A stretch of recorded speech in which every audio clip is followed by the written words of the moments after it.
a fisherman who would row his dory through the surf, go out to sea, catch local seafood, and come back through the surf and sell it to the public.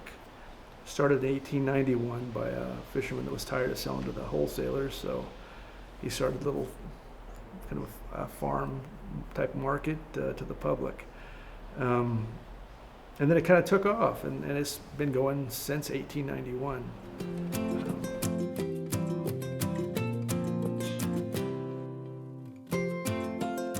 I was going to Cal Poly. I went there. I was a pole vaulter and got into Cal Poly.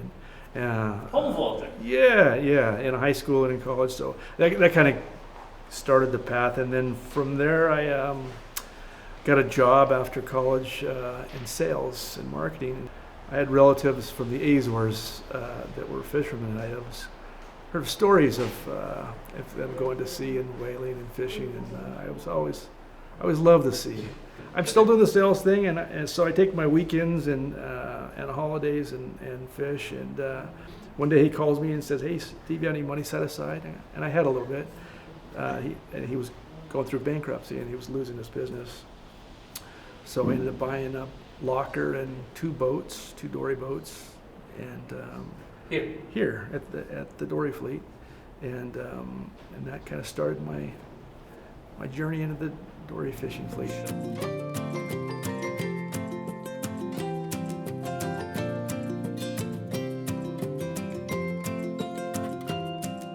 I called her and said, I'm getting ready. I'm going to quit on Monday. I'm just going to fish. And she's like freaking out because, company car and benefits and insurance and a salary and commission all go away. I had fished lobster for a couple of years, so I knew how to fish, and I was fishing longline with Bill, the guy I bought the business from. So I kind of knew it, and I just saw that there was a lot of potential there. Yeah, my wife had worked for Nordstrom, and they were big on customer service, and being in the corporate world, I also saw what customer service and consistency, and we had a great product, so fresh seafood. So I just saw potential there, and initially it was a little slow, and then it picked up.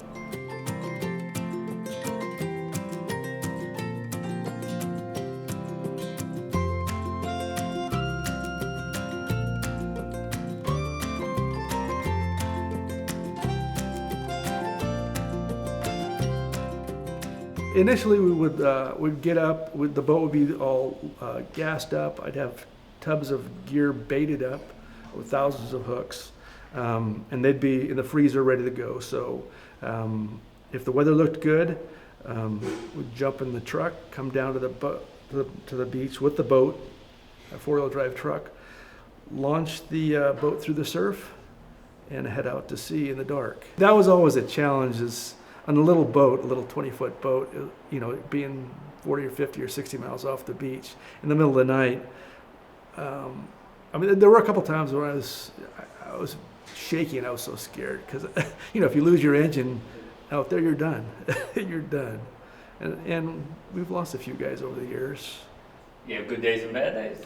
You have days when you lose all your gear. You have days when a shark bites your gear off, and it's total gamble. Total gamble. The longer you do it, the more confidence you get, so that's how I started. And then I always had a lobster permit, and I did crab as well.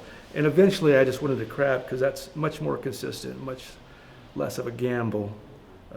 Not quite as lucrative as the fishing can be, but at least it's consistent and something you can hang your hat on. Luckily, the market's been strong. The customers have been, with the internet. I used to know 80 to 90% of my customers, and now I know about 10%. And when I ask them where they heard about us, it's all online. They heard about us on Facebook or Instagram, and so we got new customers all the time. And the business has been good. Is it 100% a retail business? Everything's retail, yeah. Everything. That'll never change. Hopefully not.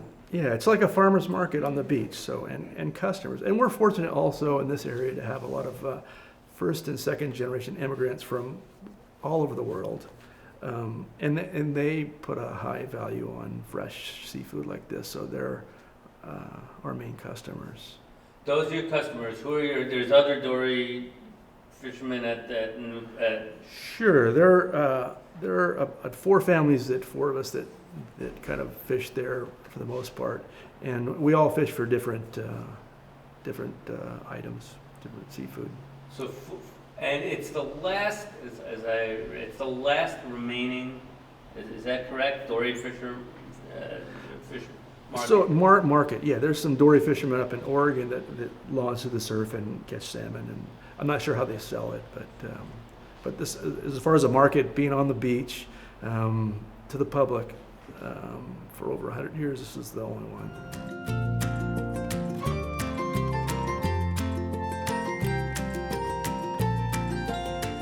The biggest challenge is probably sleep deprivation, because I say now I get my 40 hours in 2 days with very little sleep, and there's some issues with that. So I'm trying to be more mindful of that. How long do you think you keep going? You know, I'm kind of toying with maybe hanging it up here pretty soon, and So you would sell the business? yeah, perhaps, yeah. I mean, I like it because it's an honest occupation. It's a hard, you work hard.